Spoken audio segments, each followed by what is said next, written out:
दूं तो बिंबिसार के समय में कौशल की राजधानी समाप्त हो गई थी।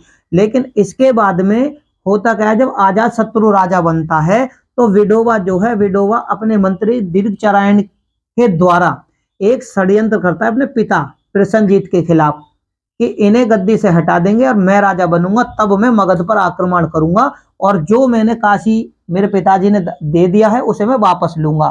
तो इसी कारण विडोबा जो है, प्रसन्नजीत इस चीज को जान जाते हैं। अब जान जाते हैं कि भाई षड्यंत्र हो रहा मेरे खिलाफ, तो ये क्या करते हैं, भागते हैं और भागते भागते राजगृह के नजदीक पहुंचते हैं और थकान होने के कारण वहां पर इनकी मृत्यु हो जाती है। मृत्यु होने के बाद विडोबा जो है अपनी सेना लेकर चलते हैं। सेना लेकर चलते तभी राप्ती नदी बीच में पड़ती है। राप्ती नदी को जैसे ये पार करते तो उसमें आ जाती है बाढ़, और बाढ़ आने के कारण इसकी सारी सेना और विडोबा जो है डूब जाते हैं। तो इसके बाद में कौशल को पूरी तरह से अपने साम्राज्य में जो मिलाते हैं वो अजात शत्रु मिलाते हैं। ठीक है, ये कहानी थी। ठीक है, इनके बाद की अगर मैं बात करूं अब, तो देखो बिंबिसार जी के द्वारा जो प्रमुख अधिकारी थे वो थे उपराजा, जो कि राज्य परिवार से थे। ठीक है, उपराजा। उसके बाद में इनकी जो दूसरे नंबर के अधिकारी थे भाई राजा, उपराजा, उसके बाद में सेनापति, उसके बाद थे व्यवहारिक महामात्र। ठीक है ना, और मांडलिक राजा। क्या थे, मांडलिक राजा। इसके बाद में सेना नायक महामांत्र थे जो कि सेना का पूरे का संचालन करते थे। और उसके बाद में ग्राम भोजक, ग्राम भोजक यानी ग्राम का, भाई ग्राम सबसे छोटी इकाई थी, यानी ग्राम भोजक एक तरीके से मुकद्दम मान लीजिए, या और उसको गांव का न्यायाधीश भी आप कह सकते हैं। तो ये बिंबिसार जी के समय की महत्वपूर्ण घटनाएं थी। इनके बाद में इनका, बिंबिसार जी के बाद में आता है इनका पुत्र जिसका नाम था अजात शत्रु है। तो क्या था, इनका पुत्र था अजात शत्रु। ठीक है, बिंबिसार जी के बाद में शासन पर बैठता है अजात शत्रु, जो कब शासन करता है, तो देखो इसका शासन का समय है 492 ईस्वी से 460 ईसा पूर्व, 460 ईसा पूर्व। ठीक है, देखो साम्राज्यवादी नीति के कारण इसने क्या करा, क्योंकि मैंने आपको बताया ना साम्राज्यवाद क्षेत्र विस्तार के कारण इसने क्या करा, अपने पिता की हत्या की थी, है ना। और हत्या करने के कारण इसको क्या कहा गया, पितृहंता। तो अजात शत्रु को क्या कहा गया,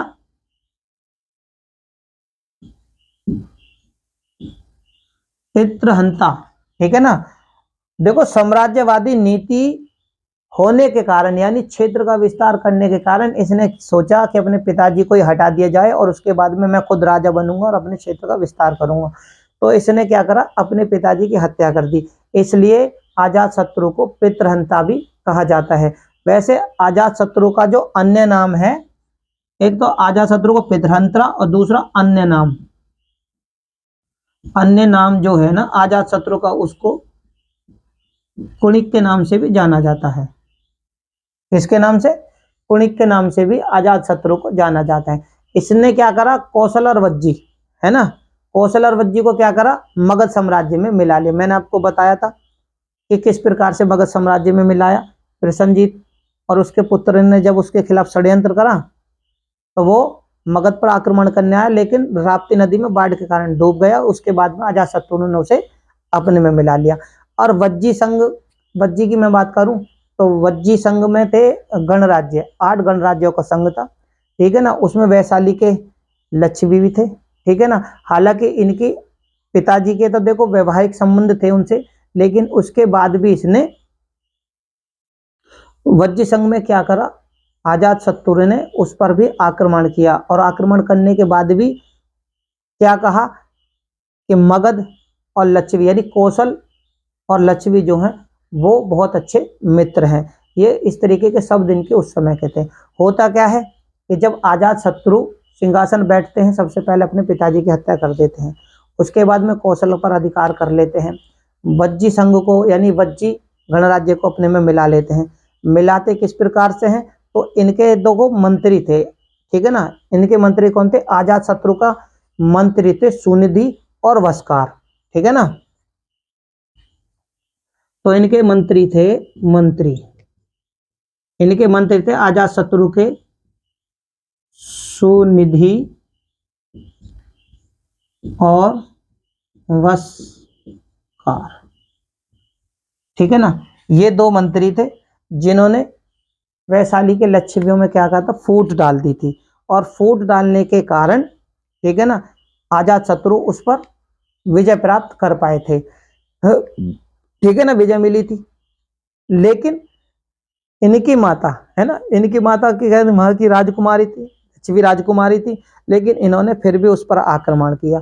और आक्रमण करने के बाद में क्या बोला कि लक्ष्मी और कौशल, है ना, लक्ष्मी और जो कौशल तो है ही, क्योंकि वहां से भी विवाह संबंध था, लक्ष्मी से भी विवाह संबंध थे इनके, है ना, और कौशल तो इनका था ही। तो इन्होंने क्या कहा, ये हम सब मित्र हैं।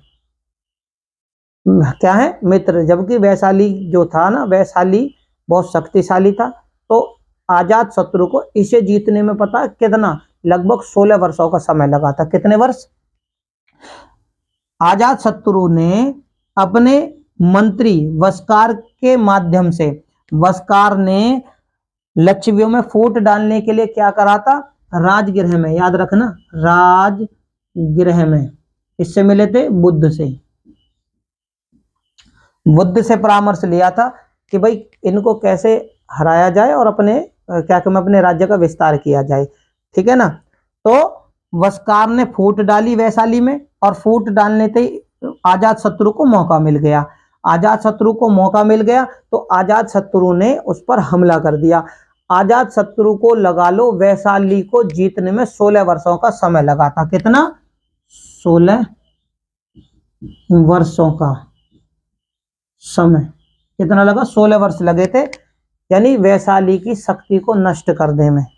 अब इस युद्ध में उसने क्या करा था, इसमें रथमूसल और महाशिला कंटक, ठीक है, जब वैशाली पर आक्रमण किया तो आजाद शत्रु ने रथ मूसल, ठीक है, कौन से नए हथियार निकाले, एक तो रथ मूसल, यानी रथ में लगा हुआ गदा की तरह एक हथियार है ना, जिसको मूसल बोलते हैं ना, और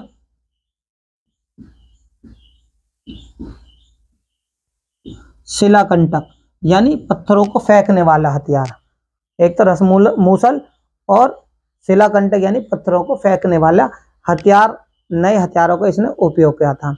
अब इसका जो प्रतिद्वंदी था वो अवंती का राजा था। ठीक है, आजाद शत्रु का दुश्मन कौन था? तो अवंती का राजा। ठीक है, क्या था? अवंती। अवंती का राजा कौन था?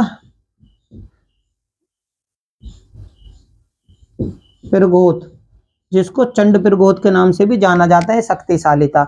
लेकिन ये बिंबिसार का मित्र था, क्योंकि बिंबिसार ने जब इसके पांडु रोग हो गया था तो बिंबिसार ने अपना राजवैद्य जीवक उसको भेजा था कि तुम जाओ और उसका उपचार करके आओ। ठीक है ना। तो ये आजाद शत्रु के समय में, आजाद शत्रु क्षेत्र विस्तार में लगे हुए थे अपने साम्राज्य को बढ़ाने में, तो इनका प्रतिद्वंदी जो था वो यही था। और इस पिरगोत का पुत्र कौन था? देखो, पिरगोत का जो पुत्र था, है ना, उसका नाम था पालक।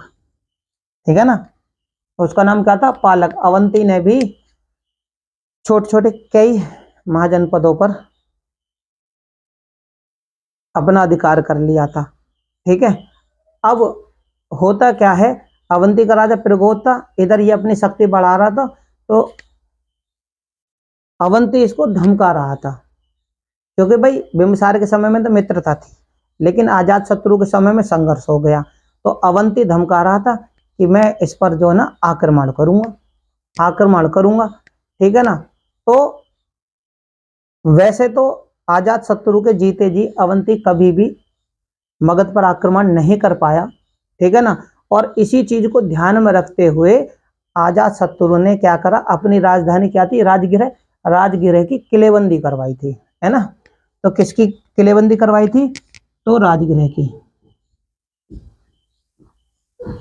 की किले,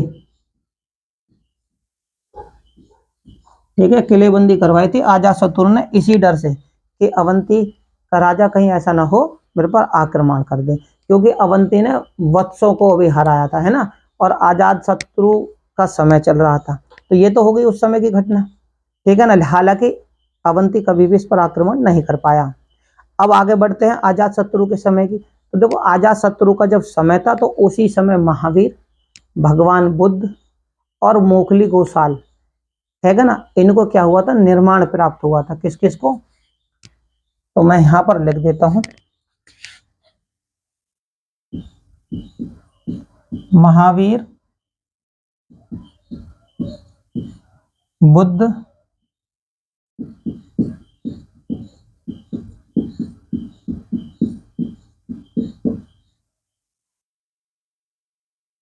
मोखली गोसाल, ठीक है ना।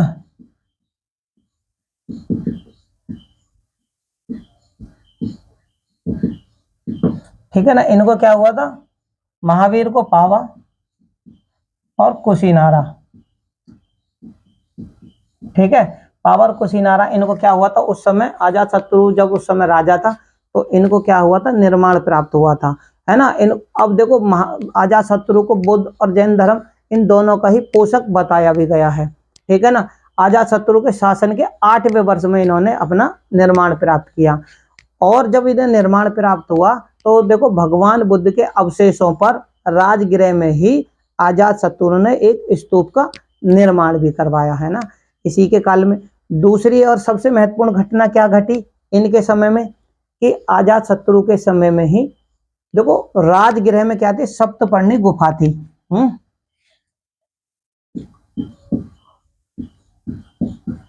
सप्तपर्णी गुफा में क्या होती, प्रथम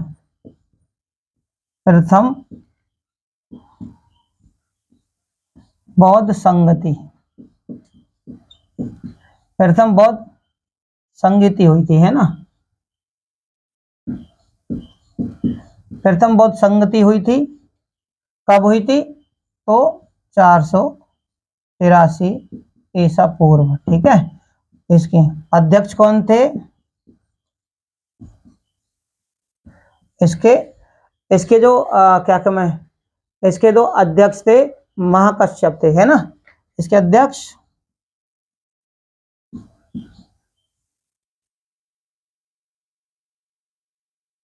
तो अध्यक्ष जो थे महाकश्यप थे। इस संगति का मेन उद्देश्य क्या था, कि बुद्ध, भगवान बुद्ध की जो शिक्षाएं थी, ठीक है ना, उन शिक्षाओं को सुत्पिटक और विनय पिटक, ठीक है, सुत्पिटक और विनय पिटक में लिपिबद्ध किया गया था।